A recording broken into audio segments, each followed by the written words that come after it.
Welcome back once again. Welcome back to the third lesson under the module 4. And today we'll be discussing about the inter-VLAN routing using layer 3 switch.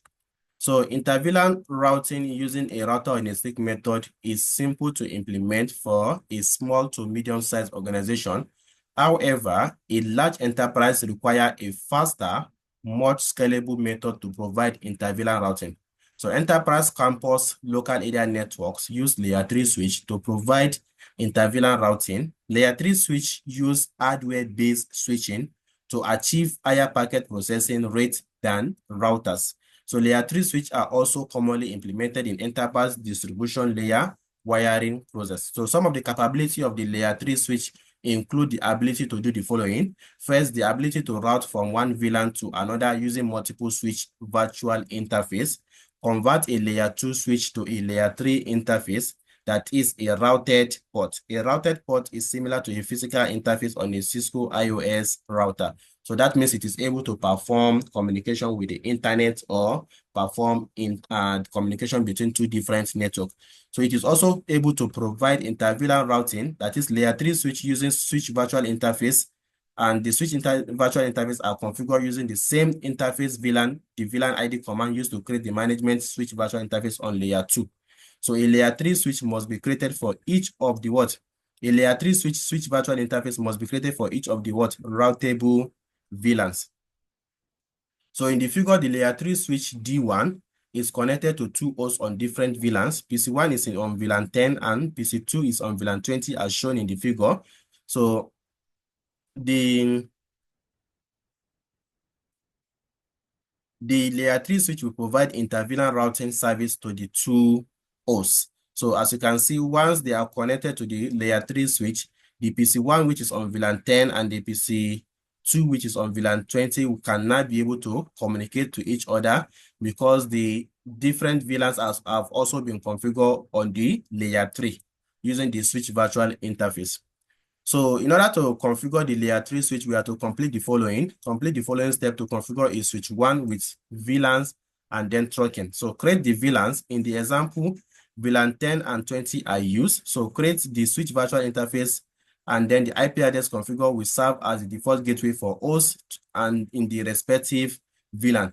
Configure the access port, assign the appropriate port to the required VLAN. Enable IP routing, issue the IP routing global configuration command to allow traffic to be exchanged between VLAN 10 and 20. So this command must be configured to enable inter-VLAN routing on a layer 3 switch for what?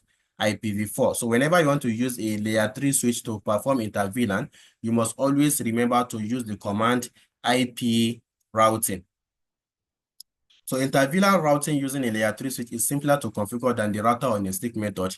After a configuration is complete, the configuration can be verified by testing connectivity between the hosts. From a host, verify the connectivity to a host in another VLAN using the ping command, right? It is a good idea to first verify the current host IP configuration using the ipconfig Windows host command.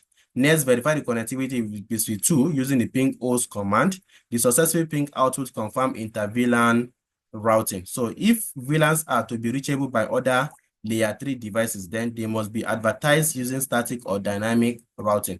To enable routing on the layer 3 switch, a router port must be configured.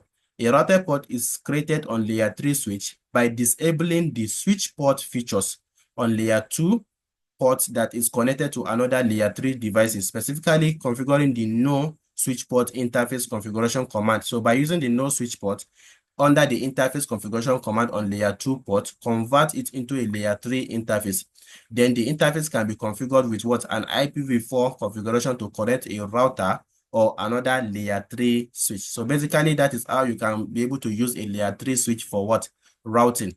Remember, we said that a layer 3 switch can work under both the layer 2 and the layer 3, which is the networking layer, right? So routing scenarios on a layer 3 switch. In the figure, the previous configured D1 layer, right, 3 switch is now connected to R1, and R1 and D1 are both in the what? The open shortest path first routing protocol domain. So assume inter-VLAN has been successfully implemented on what? D1. The G001 interface of R1 has also been configured and enabled. So additionally, R1 is using open shortest path to advertise its two network, that is the 10.10.10.0/24 and the 10.2020.0/24. Note that open shortest path first routing configuration is covered in another course. In this module, the open shortest path first configuration command will be given to you in all activity and assessment. So it is not required that you understand the configuration in order to enable the open shortest path routing on the layer 3. So in order to configure a routing configuration in layer 3 switch, we have to perform the following step.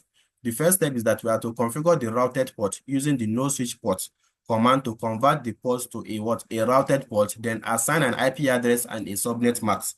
So after you must have used the command no switch port, you are converting it to a routed port, and then you can now assign it an IP address and a subnet mask. You can also enable routing using the IP routing global configuration command to enable the routing. Then configure the routing using an appropriate routing method. In this example, a single area open shortest path version 2 was configured.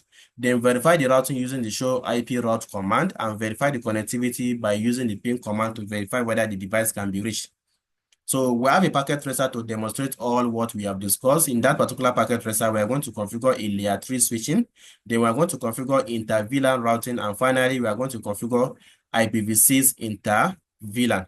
So that will be the end of this particular session of the module 4. Our next discussion will fall under how we can troubleshoot inter-VLAN routing. So thank you very much until we meet in the next class.